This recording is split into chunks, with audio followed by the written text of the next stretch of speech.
السيد عمر أحمد عبد الله كير.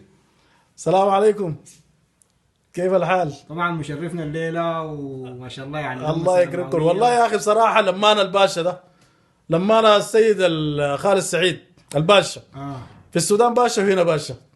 والله يا اخي محمد والباشا ذاته لنا منهم قريب 10 سنه ولا اكثر من 10 سنه، لكن اليوم ده والله صراحه يوم يعني يؤرخ، يعني ما شاء الله يعني لما كده والحمد لله يعني. خالد سعيد حداس. عليكم السلام والرحمة والبركة. نحن والله سعيدين في منزل أخونا الدكتور محمد فضل حضرت على هذه الاستضافة الطيبة وهذا اليوم التاريخي من أيام السلم الخوالي بحضور الأستاذ محمد حسن مضوي وأخونا رجل البر والإحسان عمر كير كما يحلو لمعجبيه، وأخونا المخضرب الدكتور صاحب المنزل.